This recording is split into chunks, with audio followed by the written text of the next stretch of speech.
Shalom, senang sekali dapat berjumpa kembali di dalam program Bible Study Online CK7. Hari ini kita akan melanjutkan pembelajaran kita, saudara, dari Mazmur pasal yang ke-11. Nah, apa isi Mazmur pasal yang ke-11 ini, saudara? Ini keyakinan pemazmur bahwa hanya Tuhanlah tempat perlindungan yang pasti. Seringkali kalau kita menghadapi masalah, ada orang-orang yang memberikan nasihat buat kita. Sudah selesaikan dengan cara ini saja. Sudah pakai dengan cara kekerasan saja. Sudah, hayo kita bantai saja. Kira-kira seperti itu. Tetapi di Mazmur 11 ini kita belajar bagaimana jalan keluar yang terbaik ketika kita menghadapi masalah. Tuhanlah tempat perlindungan yang sejati. Nah, sebelum kita membaca, merenungkan, dan mengambil manfaat rema di dalamnya, mari kita datang kepada Tuhan. Kita minta Roh Kudus mengurapi kita. Kita sembah Dia, saudara. Haleluya. Yesus, Kami menyembahmu, kami datang kepadamu. kami memuji, Kami naikkan syukur kami.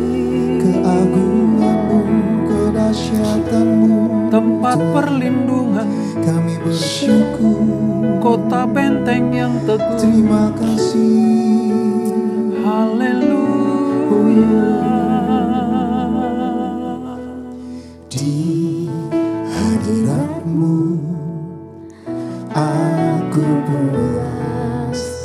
Di hadiratmu aku bebas. Di hadiratmu ada terang kehidupanku, pernyataan kuasa kekuatanmu. Di hadiratmu datang, persembahkan lagu di hadapan Rajaku.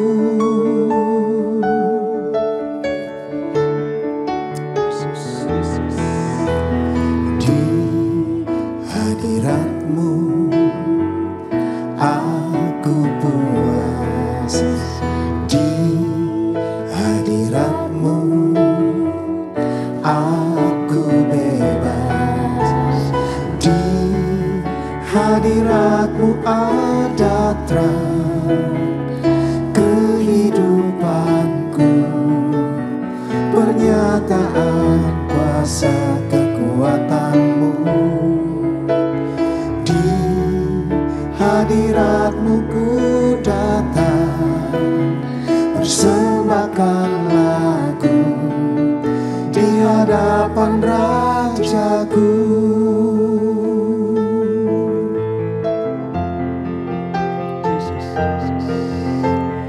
Di hadiratmu aku puas. Di hadiratmu aku bebas. Di hadiratmu ada terang kehidupanku, pernyataan kuasa kekuatanmu. Di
wajahku.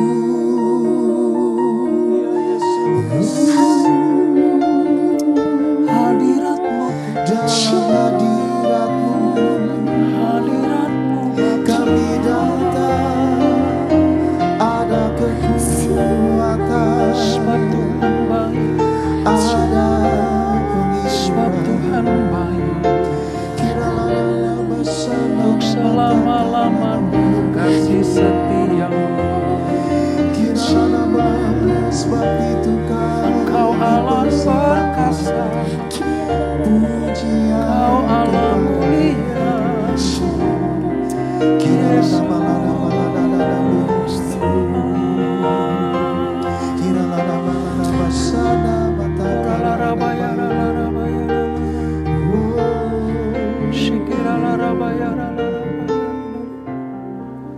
Oh Jesus, Jesus, Jesus. Jiwaku merindukanmu, ya Allah yang hidup. Jiwaku haus kepadamu, ya Allah yang hidup. Ku bersyukur kepadamu, sumber pengharapanku, penolongku, ya Allahku, tiada yang sepertimu.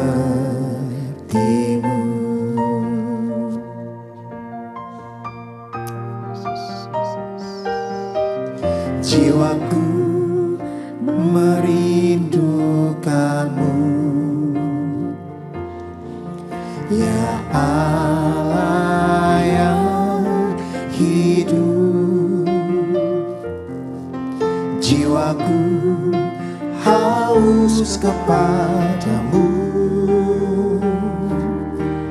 ya Allah yang hidup.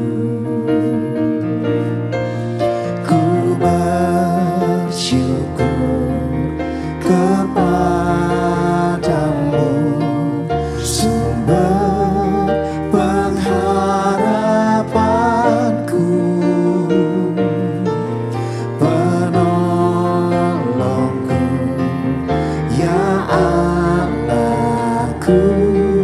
tiada yang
sepertimu. Tiada yang sepertimu, tiada yang sepertimu.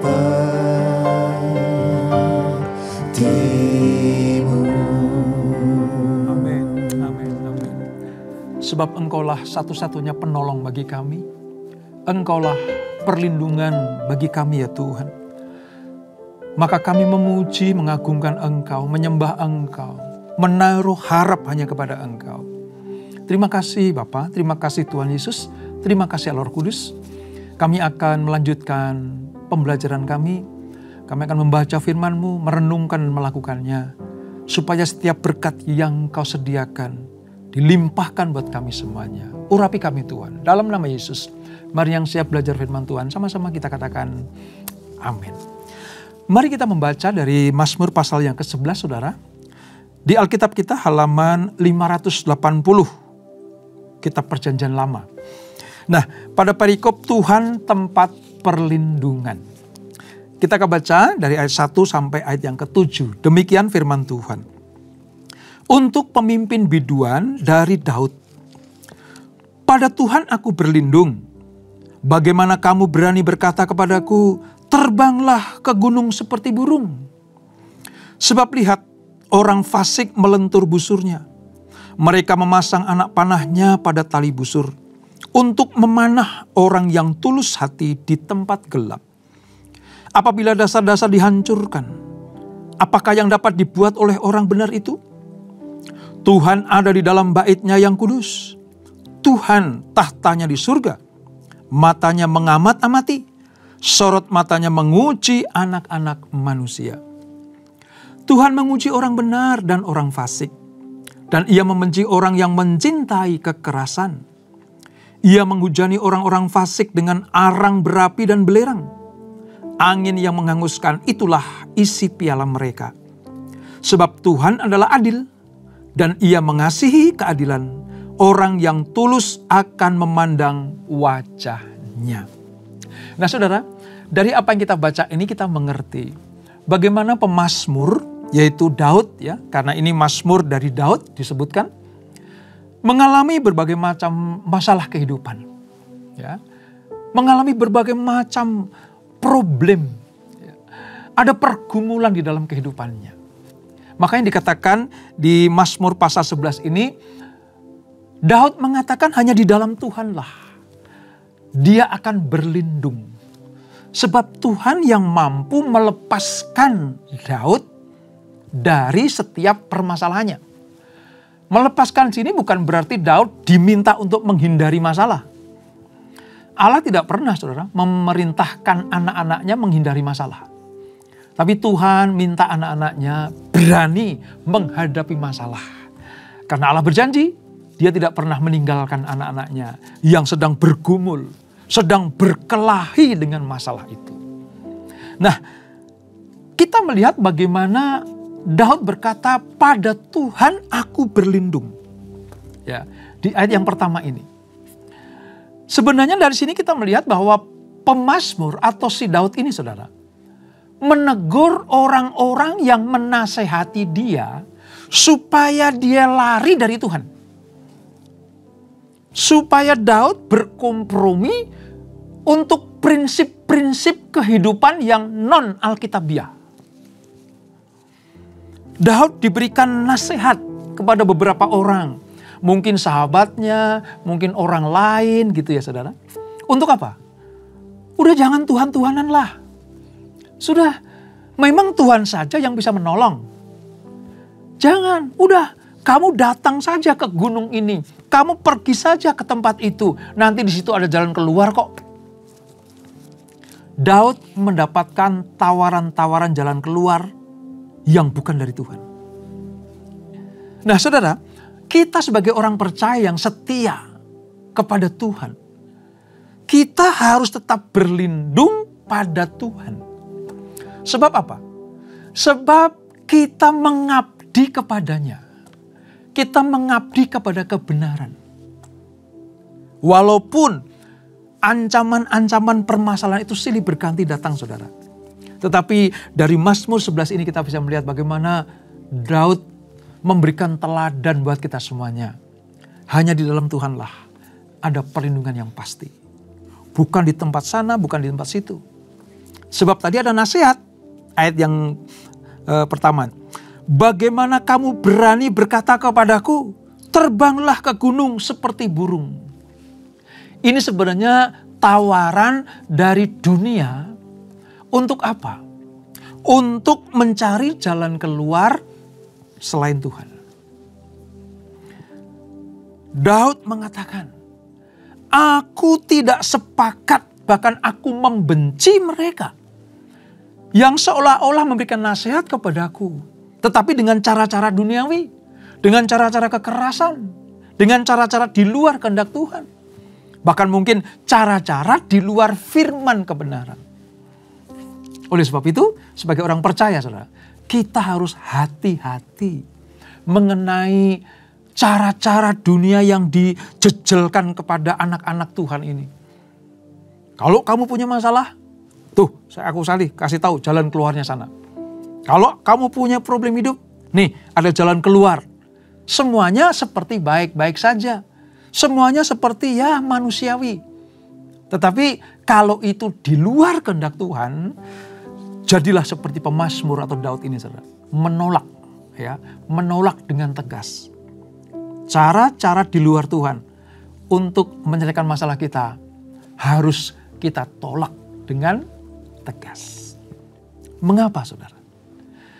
Karena mungkin masalah itu akan dapat diatasi, tapi sementara.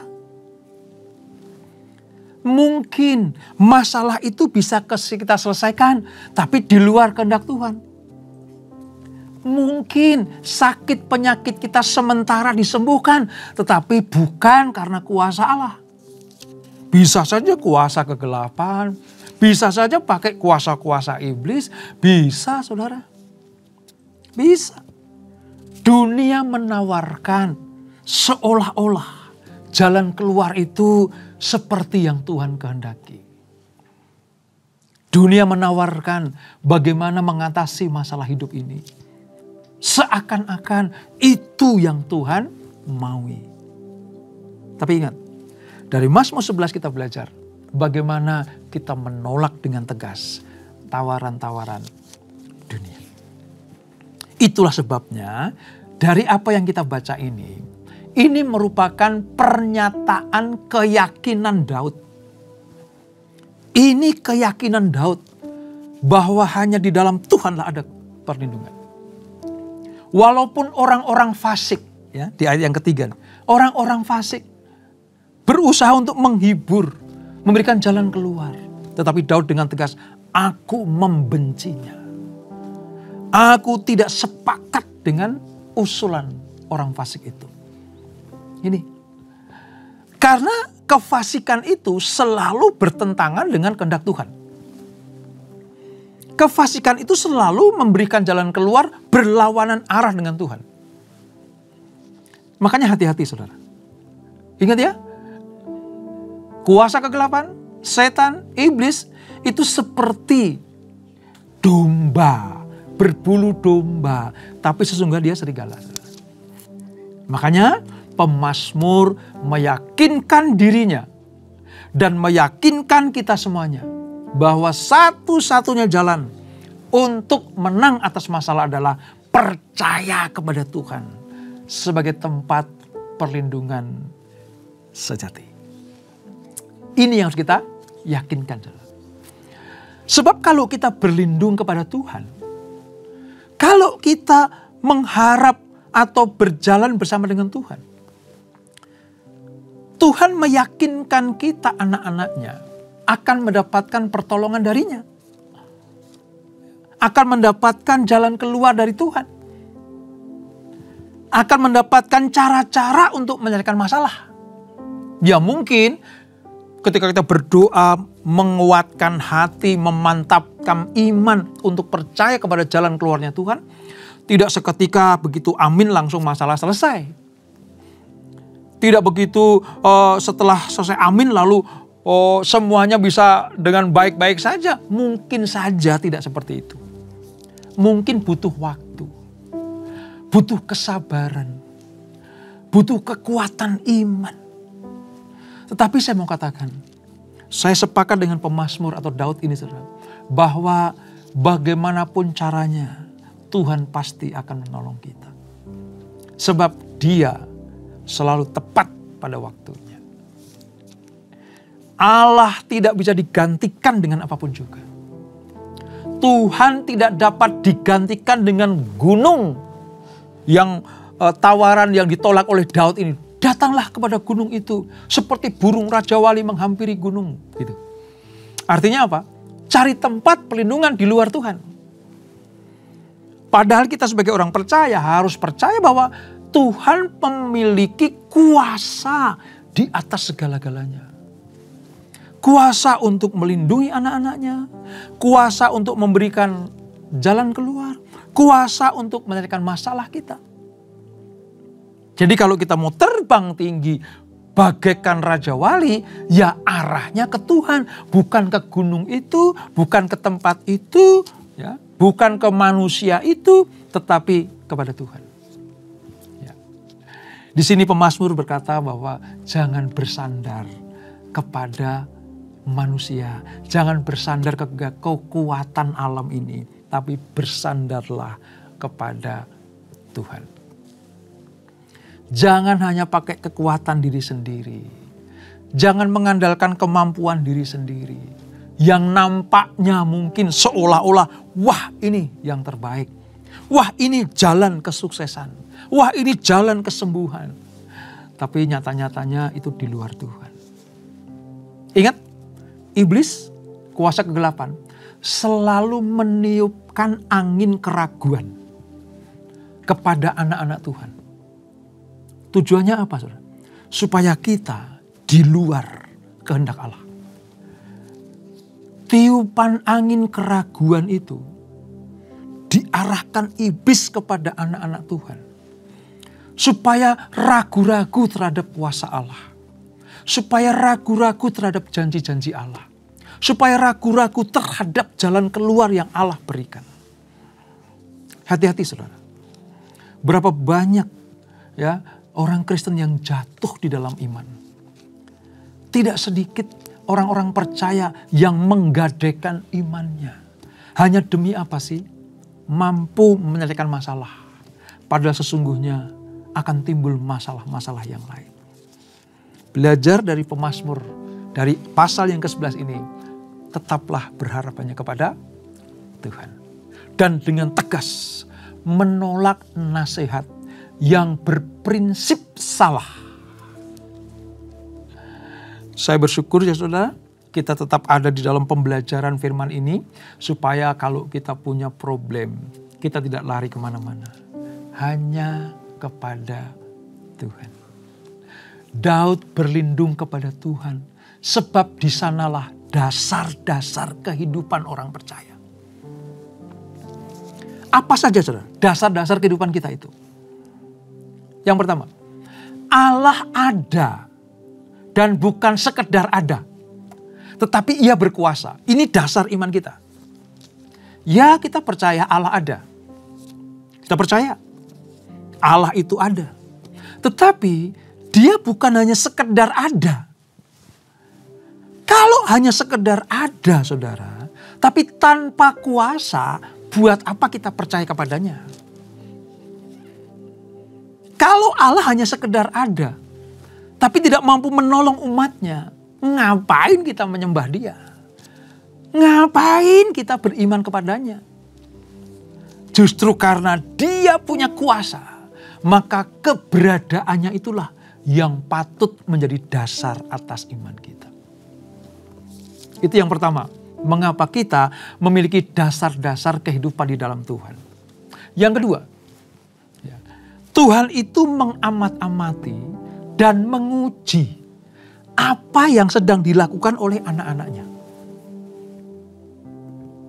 Tuhan sedang melihat dengan matanya yang tajam itu.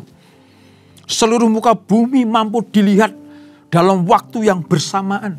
Karena Dia Allah yang berkuasa. Dia sedang melihat apa yang dilakukan oleh manusia, termasuk anak-anaknya. Dan Ia menguji apakah anak-anaknya, saudara dan saya ini tetap mau berharap kepada Dia. Itu dasar iman kita. Ya. Lalu yang ketiga, dasar iman kita apa, saudara? Ia bukan Allah yang tidak peduli terhadap kehidupan kita. Allah kita adalah Allah yang peduli. Apa bedanya Allah yang kita sembah dengan ilah-ilah yang disembah oleh orang-orang yang di luar Tuhan itu. Apa bedanya Tuhan kita yang kita andalkan, yang memiliki kuasa, dengan ilah-ilah, dewa-dewa, berhala-berhala lain di luar Tuhan itu? Kalau berhala-berhala lain, ilah-ilah lain, maunya cuman dilayani, disembah, diberi upeti, diberi sesembahan, korban hanya kepada dia, tanpa dia mau mempedulikan manusia. Itu ilah-ilah lain. Maunya cuma dapat dari umatnya. Maunya cuma dapat sesuatu dari yang menyembah. Hanya itu, saudara. Ilah-ilah lain hanya mau diberi saja, tanpa mau memberi. Beda dengan Allah kita, Tuhan kita. Pemazmur bilang, Tuhan tempat perlindungan. Kalau kita di Perjanjian Baru, Yesus Kristuslah tempat perlindungan kita. Dia berbeda dengan ilah-ilah lain. Sebab Tuhan yang kita sembah bukan hanya yang kita mau agung-agungan saja. Bukan yang menerima pujian penyembahan dari umatnya saja. Tapi juga Allah yang mempedulikan kehidupan anak-anaknya. Allah bukan Allah yang egois, saudara. Bukan yang mau menerima sesembahan dari umatnya saja. Ya, Allah memang kita sembah. Tetapi lebih daripada itu, Dia Tuhan yang peduli kepada kita. Nah, kepada Tuhan yang peduli kepada kita itulah kita menaruh harap kepadanya. Kita menaruh harap kepadanya. Itu dasar iman kita. Ya. Lalu yang keempat, dasar iman kita apa? Bahwa Tuhan itu membenci orang-orang yang mengandalkan ilah-ilah lain. Allah tidak suka anak-anaknya memalingkan wajah dari Tuhan lalu mengandalkan ilah-ilah lain. Allah mau anaknya tetap setia kepadanya. Sebab Tuhan akan menghancurkan apapun juga yang dihasilkan atas penyembahan kepada ilah-ilah lain. Itu harus menjadi dasar iman kita. Dengan demikian kita akan mengerti bagaimana hatinya Tuhan, kehendak Tuhan bagi saudara dan saya.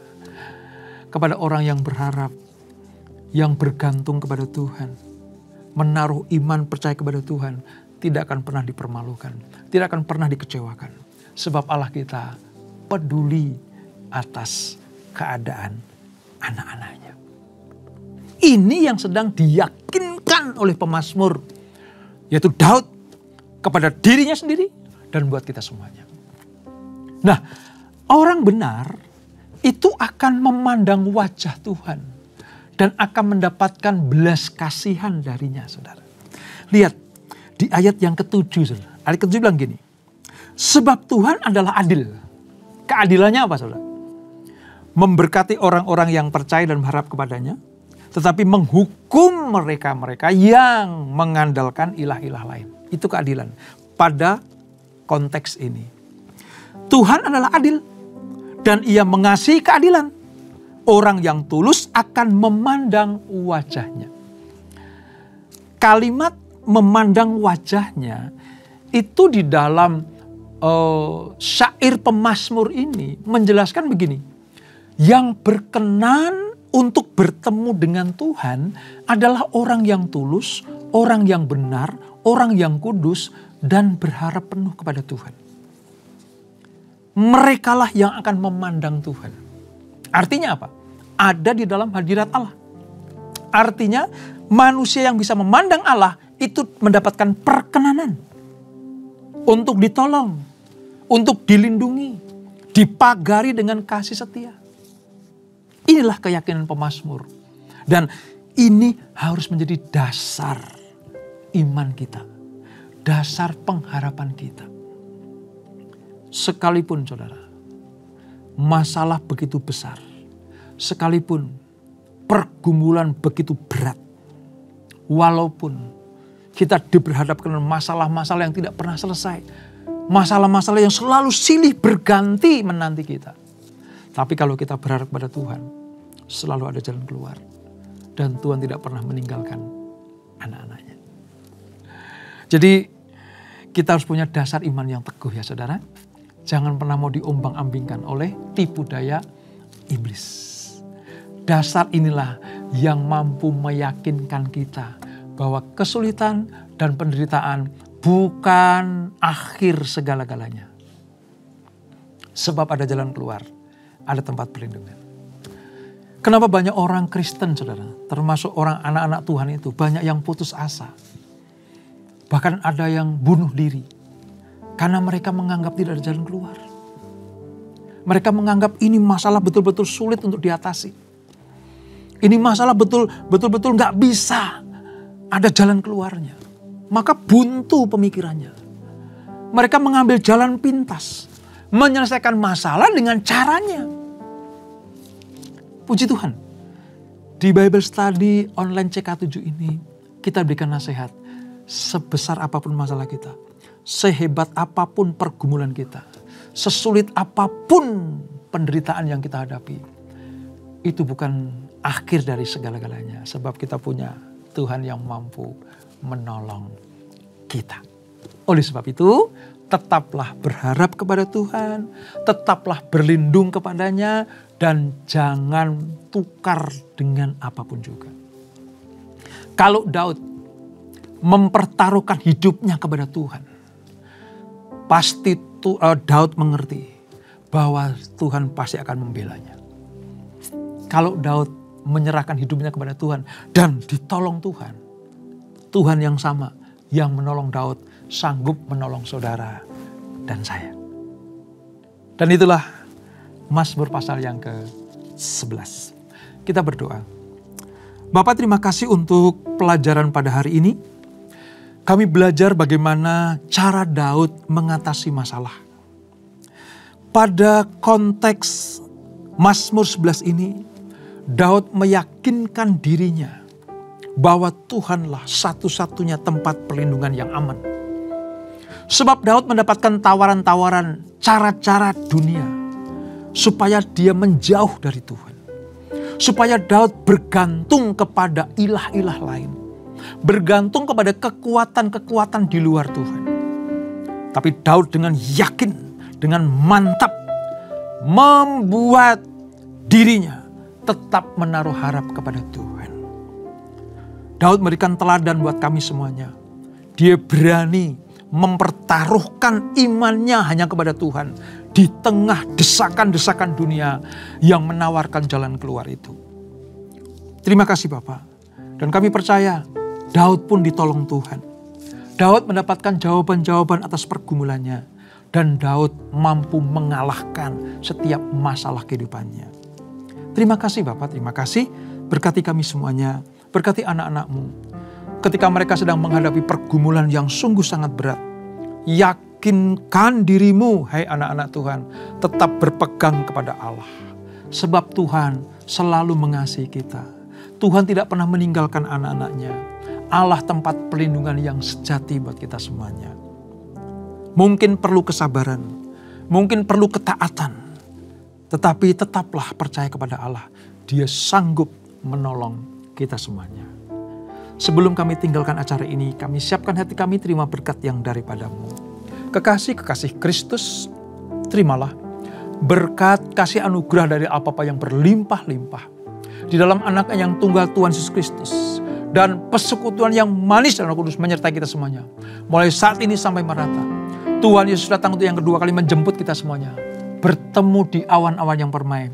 Menikmati kemuliaan. Kekal sampai selama-lamanya. Yang diberkati, sama-sama kita katakan amin. Amin. Tuhan Yesus memberkati.